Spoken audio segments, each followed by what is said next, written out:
right, welcome to the third review of the evening. Up this time is a Highland song. Moira McKinnon is running away, a wild adventure through the Scottish Highlands, with open platforming and dynamic storytelling, maps and music from the creators of Heaven's Vault and 80s Days. What you might remember from our Let's Plays of those games. Speaking of which, we do have to get back to Heaven's Vault one day. Like, one day.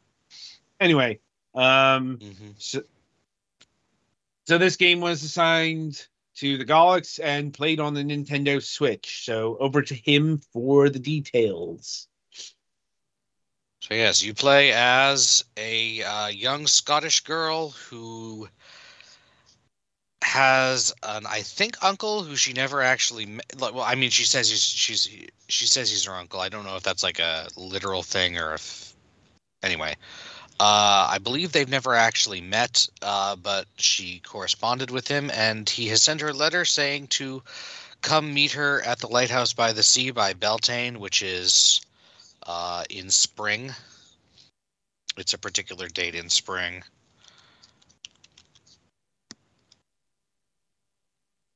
Yeah, it's May Day, basically. It's the Scottish, Irish, whatever version of. So, her mom doesn't particularly want her to go or whatever, so she runs away from home to do it.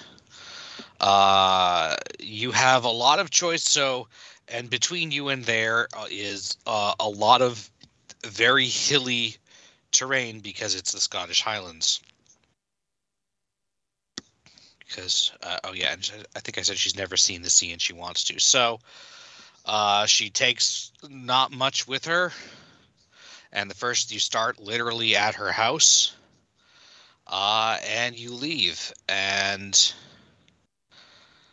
there are many opportunities to go to higher or lower terrain, where it'll say cross over to the higher or lower ridge or whatever.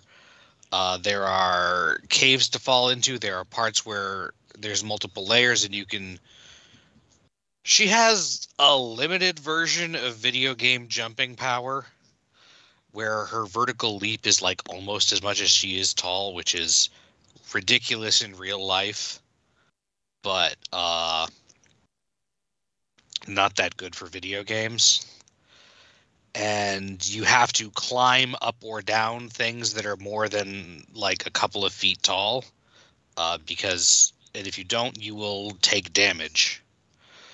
You can recover your damage by resting. Also, if you climb for too long, you'll run out of breath, or run for too long, you'll run out of breath, and have to wait or you will be slowed down. You have some maps, and discover more as you go that mostly mark the different peaks on your route. When you get to a peak, you can look around.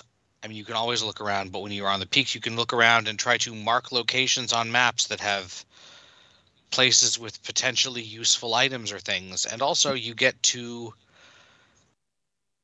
quote-unquote, decide the name of each peak, according to Moira, when you get to the top of it. There are correct answers to this, and some of the maps will tell you which is which, or you can figure out based on context from the surroundings or things she turns out to have heard. I think this ultimately has some gameplay mechanics, but I did not quite get to the end of my first run, so I don't know if it all comes back.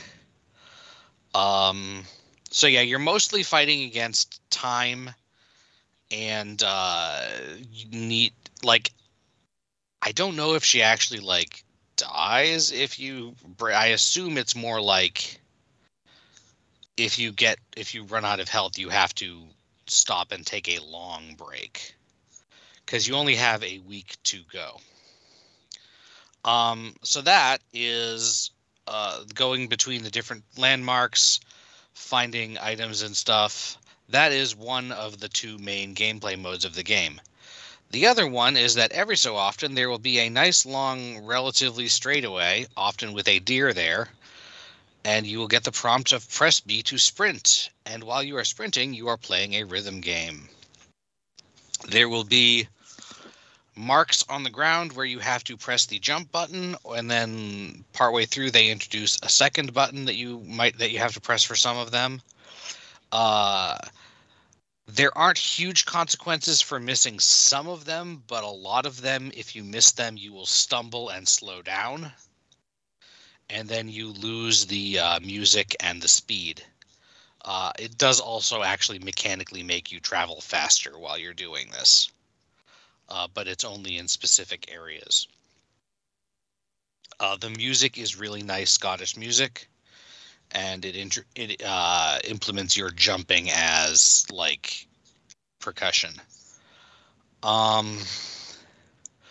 Also, when she rests at night and at random times when you're walking around, you get some narration about whatever it is that you last saw or talked about. And then at night, it's specifically, you must be recounting your messages with your uncle, because you ask a question and then get an answer, but it's phrased in the form of a letter, and presumably you are not sending mail from a cave under a mountain 2 days travel from your home, and receiving a message and receiving an answer immediately. The maps are also all like diegetic. They're maps you get of what it is in world, and you can always reference them, but in order to actually find the things that the map is doing, you have to, from a peak, like mark the area and then go there. If you get to that area without it being marked, a lot of the things you will not actually be able to find. Like it might be a cave that you can't actually find, or just some. I don't know what a lot of the items do.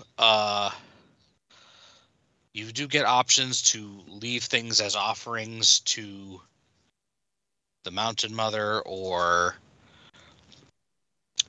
I tried to pick up food items whenever I could, because I mean you're running away for like a week, and I don't think she packed that much food, so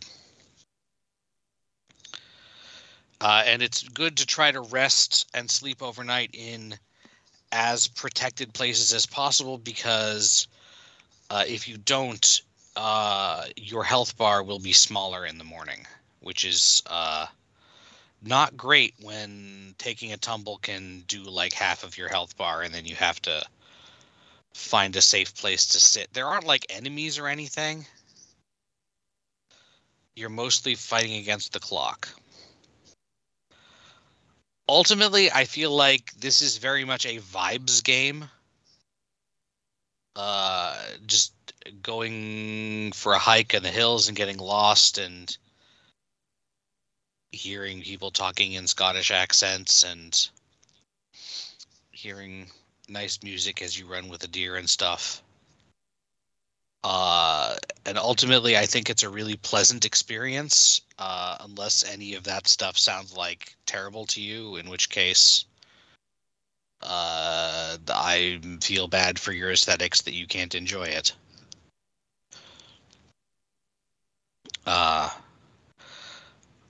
Do you guys have any questions or anything?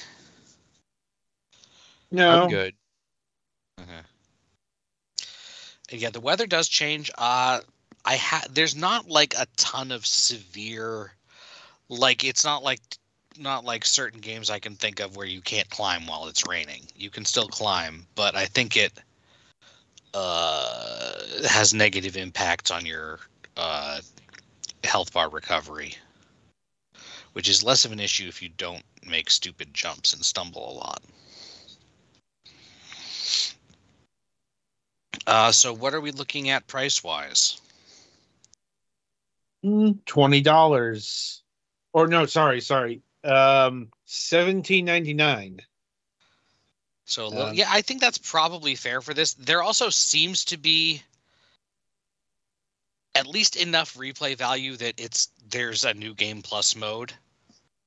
that I saw as a feature where you get to keep items and discoveries that you made on your previous run, because I am 99% sure it's impossible to find every peak or take every path on a given run, and you'll run into very different things if you take different paths sometimes.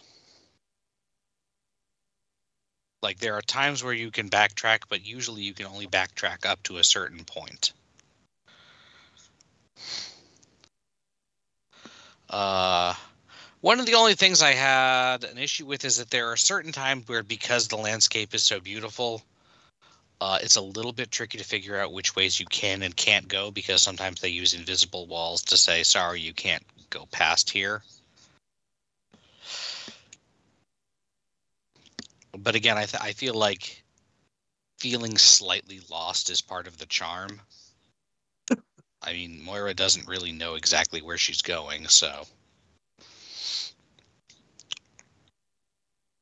yeah, so overall, I would give this game a recommend.